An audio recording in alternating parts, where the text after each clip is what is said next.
more thoughts about Ukraine, to some extent also because I don't want to forget my own thoughts. That's the article you can read on my website. So that, well, the article is titled Ukraine between Russia and China, but it should really be also Russia, China, and the West. But focusing, most of my interest was in understanding China's and Russia's roles. Anyway, so China. First of all, China. China's president Xi, at one point he had a plan to stop the war.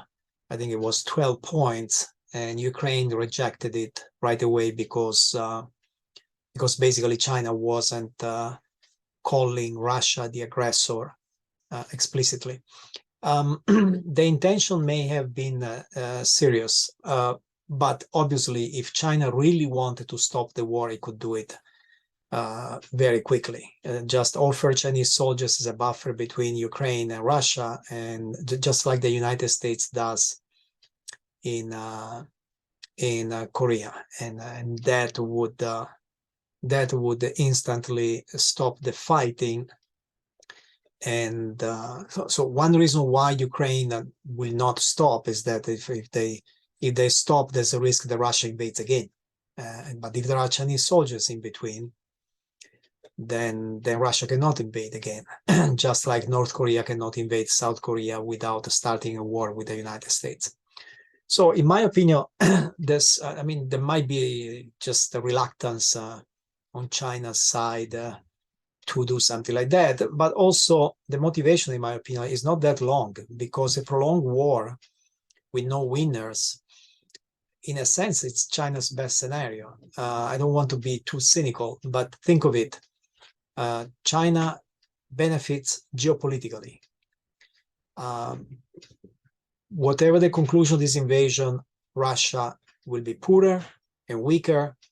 And there was already a shift of power in Central Asia from Russia, the old empire, towards China. And now this has just accelerated. And it's true also in other countries that were close to the Soviet Union in the old days. Now they're close to China. So this is just accelerated, and Russia matters less and less. Economically, of course, China benefits in many ways. China is selling natural resources at discounted prices, including gas and oil. China, I think this is a long-term. This could be a long-term strategic goal that China, right now, China imports natural resources from faraway places like Latin America and Africa, when Siberia has so much. So the more China couples its economy with the natural resources of Russia, the easier it is for its economy.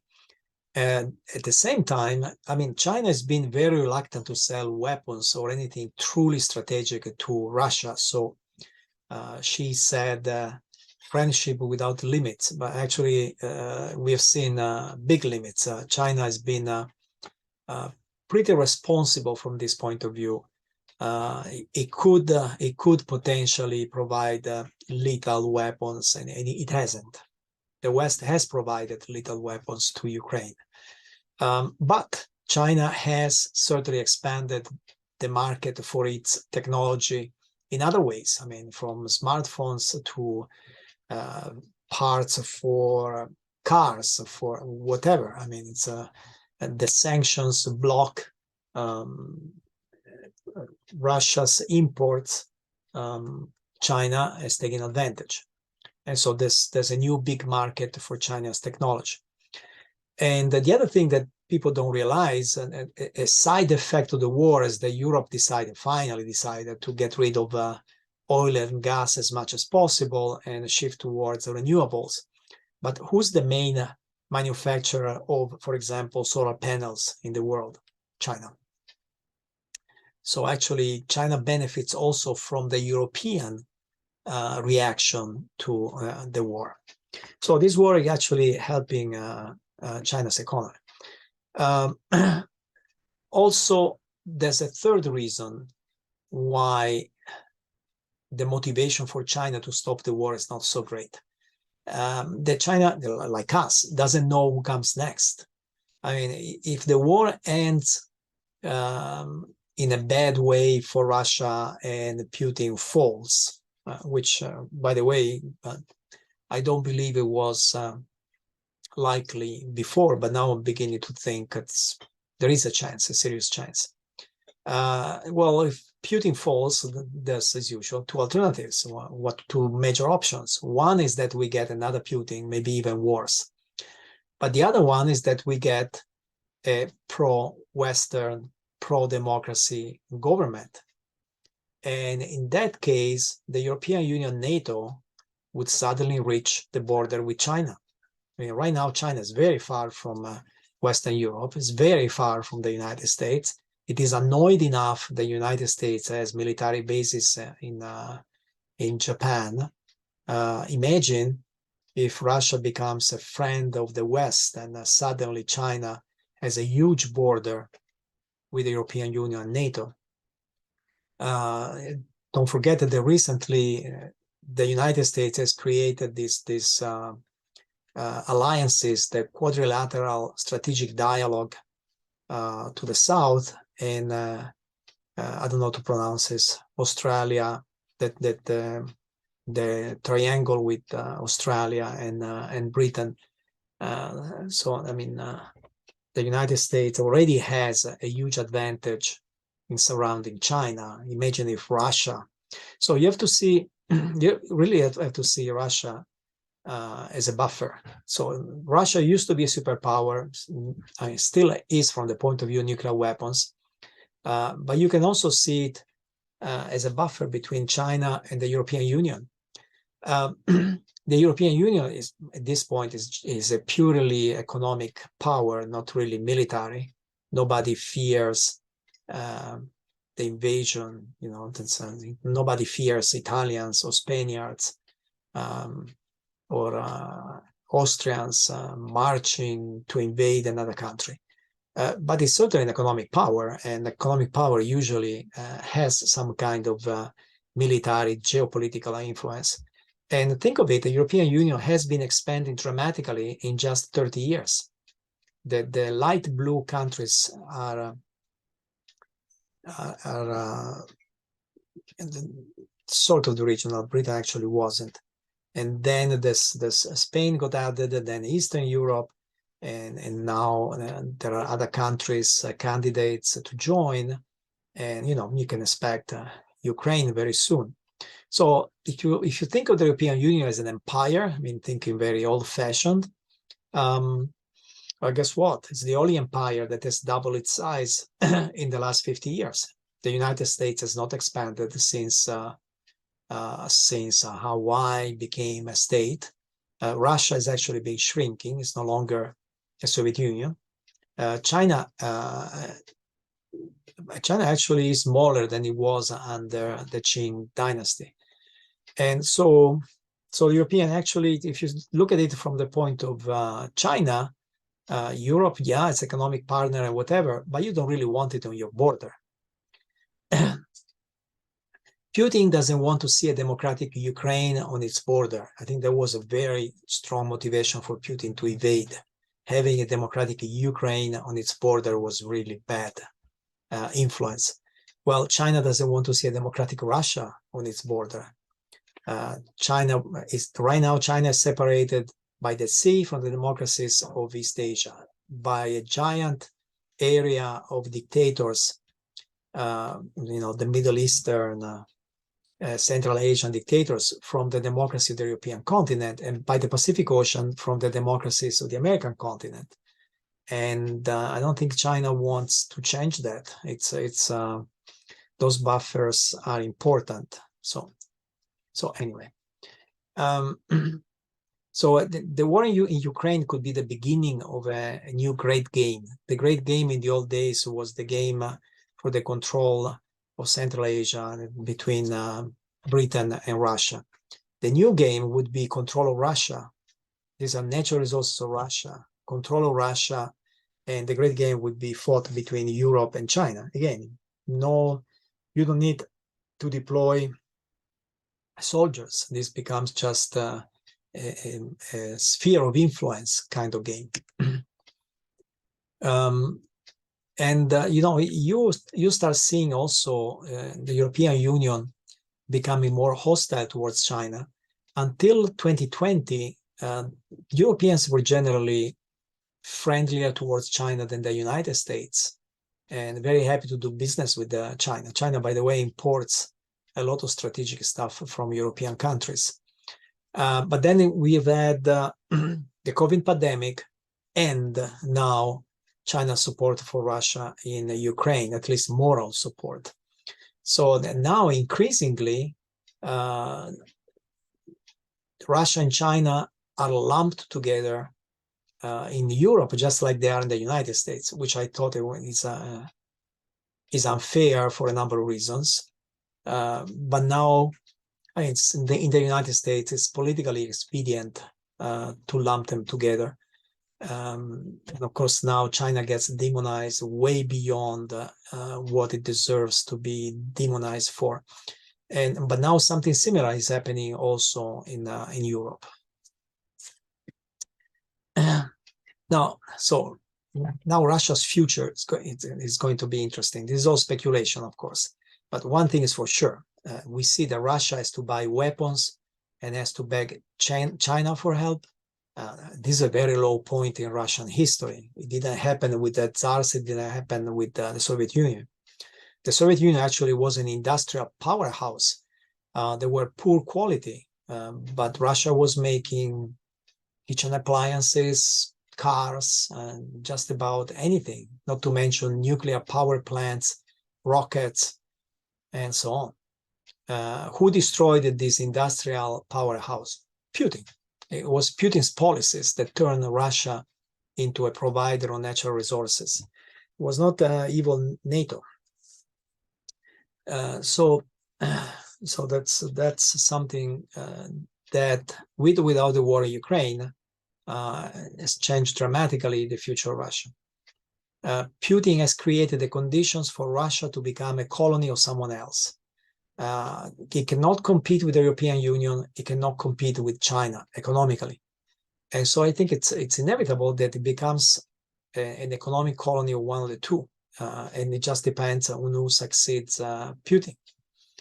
The funny thing, if Putin is succeeded by a pro-European leader, most likely, I think Europeans, at least Western Europeans, would be so happy to have a friendly Russia, vast natural resources, big country, culturally very close to European Union.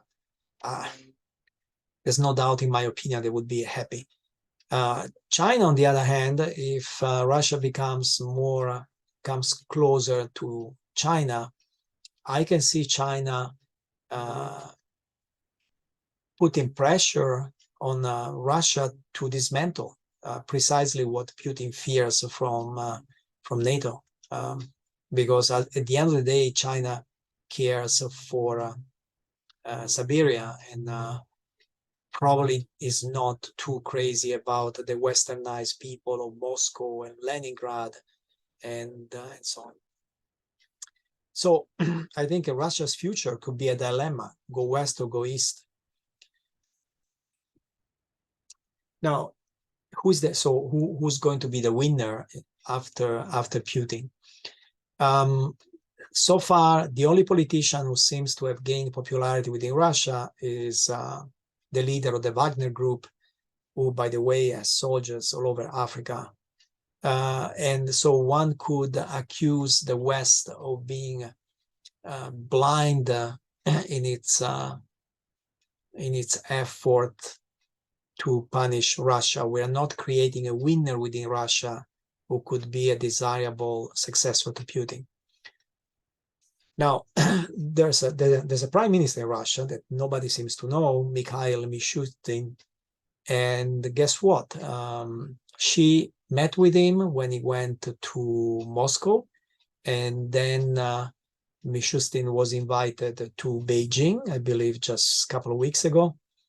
And so we are not creating a winner that can replace Putin, but maybe China is. This Mishustin is younger, not sure how much younger, but maybe more than 10 years younger than Putin. And what we know is he's the one who runs the country. He's the one that signs contracts. So anyway. Now, Putin so far is clearly the loser. So that's why now I feel that it could really fall. It miscalculated on the West's determination, on Ukraine's ability to defend itself, on the will of the Ukrainian people, on the support from China, on the ability of his own military. I mean, these are his goals when he started the invasion. He wanted to unite Ukraine with Russia, which is not going to happen anytime soon, denazificate Ukraine, which really just meant getting rid of Zelensky, who is more popular than ever in Ukraine, demilitarize Ukraine. Oh my God, the West is super militarizing Ukraine. That would be an interesting topic. I'm not sure if someday the West how the West will manage a very militarized Ukraine at the end of this war. He wanted to stop NATO's expansion, and Finland joined, and Sweden is likely to join. And he wanted to reverse the westernization of Ukraine. Clearly has done all the opposite. Now everybody sees Ukraine as a Western country. So China is the winner in terms of economic and political gains, but NATO is the winner in military terms. And by the way, NATO weapons have a much better reputation right now than Russian weapons. Right or wrong, I'm not an expert, but if I am somebody in Africa or Middle East and I want to buy effective weapons, probably I don't buy the weapons that have failed Russia so badly in Ukraine. NATO also benefited in other ways.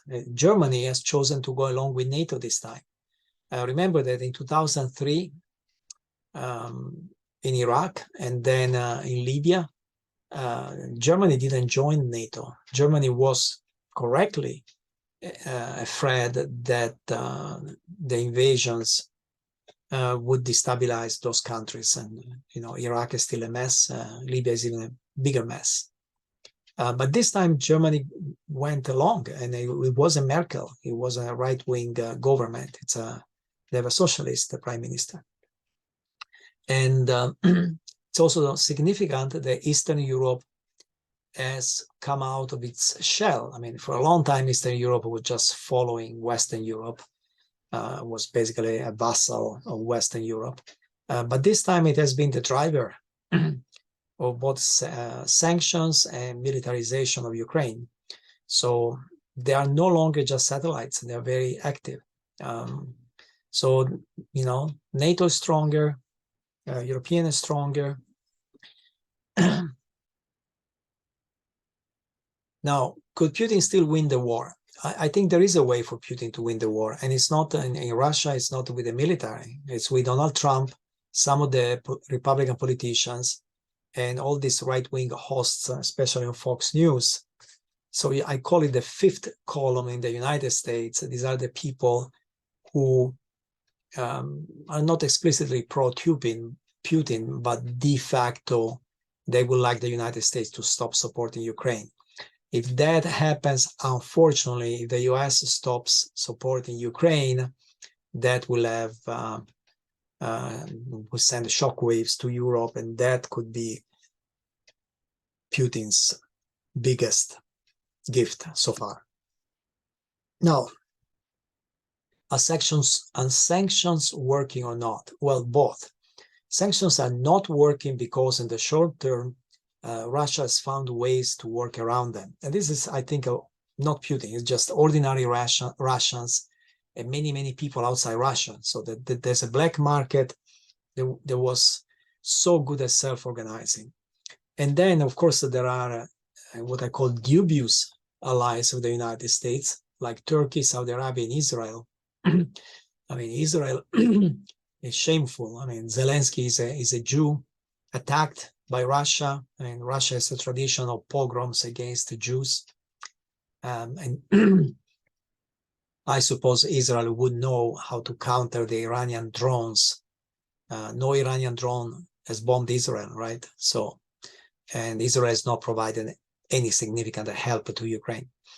Why? Because Israel needs Russia in Syria. It's a long story, but it's a long, nasty story. Saudi Arabia, I don't know if they're just selfish or they play, dirty game, but they keep increasing the price of oil when it goes down. That clearly helps Russia. And then Turkey, Erdogan has been playing this game also very ambiguous, where he claims that Ukraine should regain all its territory at the same time it's been doing business with Russia, ignoring the sanction de facto. So anyway, but sanctions are working. How? First of all, they're inflicting long-term damage to Russia. That's one reason why anybody writes about this long-term damage goes to jail. It's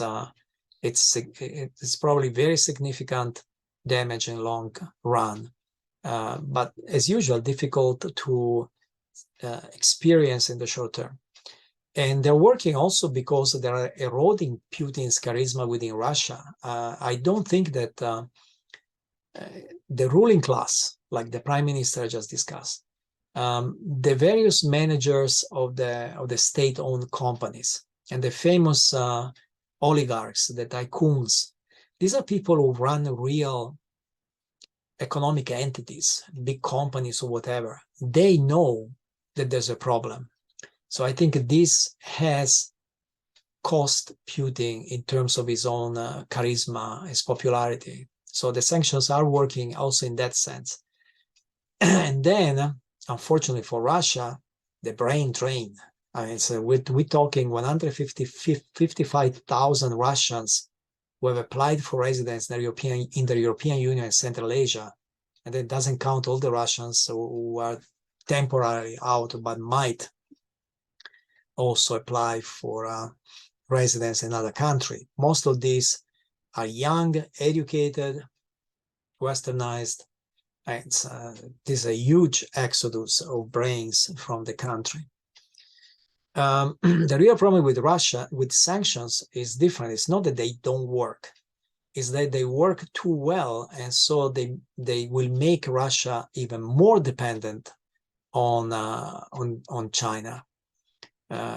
So the consequence will be that more trade will be conducted in the Chinese currency, and China makes it's no secret that China wants the yuan to become an international currency. And I mean, it could become the reserve currency for Russia. So the Western sanctions are helping the Chinese currency to become an international currency. Can Ukraine win? Well, I mean,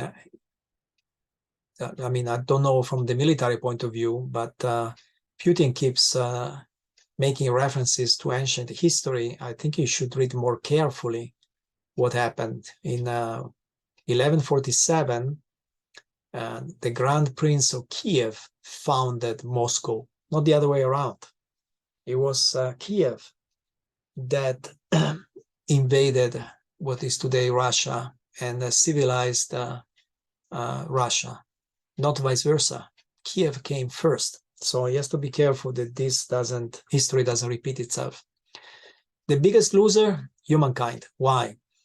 I think nuclear proliferation is inevitable.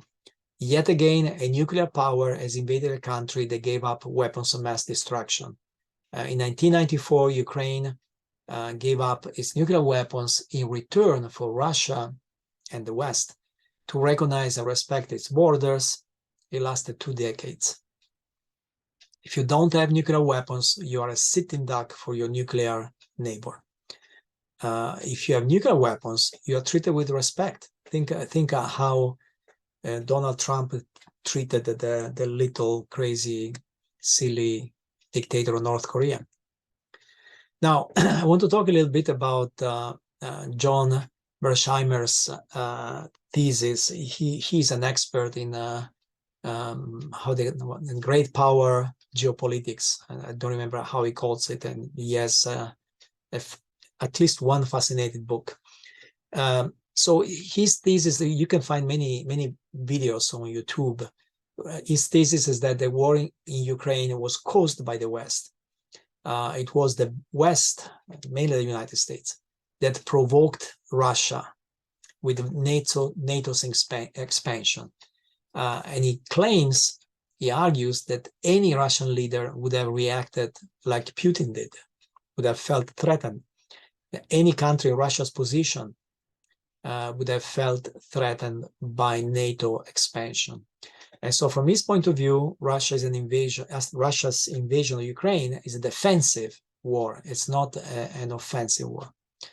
And then he quotes Putin's own speeches and writings where he talks, Putin talks against NATO's expansion and keeps complaining about it and so on. Now, why I think is wrong? First of all, he neglects something that I think is important, actually. I wrote an article on my website about this. Putin is radicalized in a way that almost sounds like Osama bin Laden, except Osama bin Laden was radicalized Muslim. Putin is a radicalized and nationalist Russian and Christian. Putin views himself in messianic terms as the guy who sent by some god to save Christian values and the holy empire of Russia, like a prophet. He's on a divine mission, and he keeps accusing the West. See, there are speeches where he talks about NATO's expansion, but I find more interesting the articles where he talks about the perverted, especially sexual customs of the West. And in one, was it a speech or an article? Anyway, he mentioned the martyrs of this war in Ukraine will go to heaven. That's precisely what Muslims like Osama bin Laden preach to their jihadists. So to me, Mearsheimer sees Putin as a geopolitical strategist. I see him more like Osama bin Laden. And, so we have a different view on Putin's main motivation. Putin is not, he used to work for the Soviet Union, but I don't see him as following the atheist communist ideology of the Soviet Union. I see him following the Tsarist and Christian ideology of old Russia. He's nostalgic, consistently nostalgic about the power of the Soviet Union, but meaning the Russian Empire. So to me, and by the way, Putin has never really attacked capitalism. Russia is a capitalist country. It's one party capitalist country, but it is capitalist. He has not turned Russia into a communist country. So I don't see the conflict with the West ideological. I see it as moral. He has different moral values, and he just doesn't like the moral values of the West. And he thinks that his mission is to save the world from the sins of the West. And it is this divine mission that legitimizes his invasion of Ukraine. Second, Mearsheimer neglects, in a sense, the history of Russia. Russia is doomed to be expansionistic. That's another article I wrote. Its entire history is a history of endless expansion. And it's interesting that I spoke with Russians who live here in the United States, and even they were convinced that Russia never attacked anybody. Which is interesting. That's the history they learn in school. All the invasions of Russia invasions by Russia of neighbors are viewed as defensive wars, or as bringing civilization to a bunch of barbarian tribes. But the history of Russia is continuous expansion and through invasions, one after the other. And I think the reason is that Russia doesn't have natural borders. It's easy for the United States. It has two borders, Canada and Mexico, and then two oceans. And now it's easy for Europe. It's almost completely surrounded by the sea, and then there's the big rivers of Eastern Europe. But Russia is open to invasions, and so I think that any neighbor of Russia can be considered an existential threat to Russia, and that's how Russia has behaved over the century. Gregory Carlton called it defensive expansionism. So I don't think it would make a difference if NATO didn't exist. And in another article I wrote, Russia is the last of the European colonial powers. There was the British Empire, the French Empire, the Dutch Empire, the Italian Empire.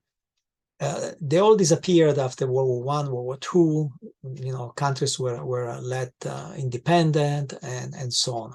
The Austro-Hungarian Empire fragmented into Austria, Hungary, Czech, Yugoslavia, and so on.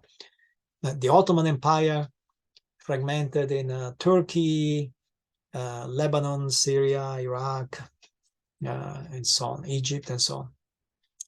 Russia is still there. So Putin is proud that Russia expanded so much. But in reality, Russia is the last of the European colonial powers. I mean, the British Empire could claim the same, that they expanded to defend against whatever. These are colonial empires. Of course, Russia has been invaded at least 10 times. I want to make sure people don't think I'm so ignorant. At least 10 times. These are some of the invasions, which proves that Russia, that defensive expansionism makes sense. It's not just a paranoia of the czars and so on. It does make sense. Russia is an easy country to invade, and so as long as it remains this huge empire, it will tend to invade.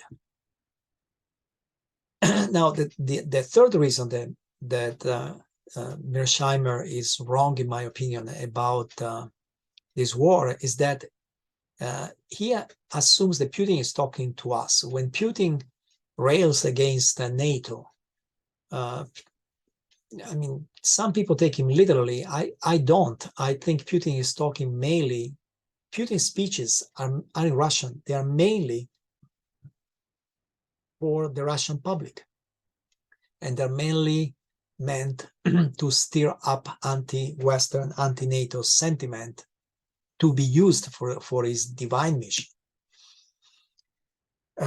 And then Mearsheimer also neglects this fact. I mean, I don't think Putin was afraid that NATO, that Spaniards and Italians were mostly famous for playing soccer. Suddenly, instead of watching the Champions League, they start marching on Russia.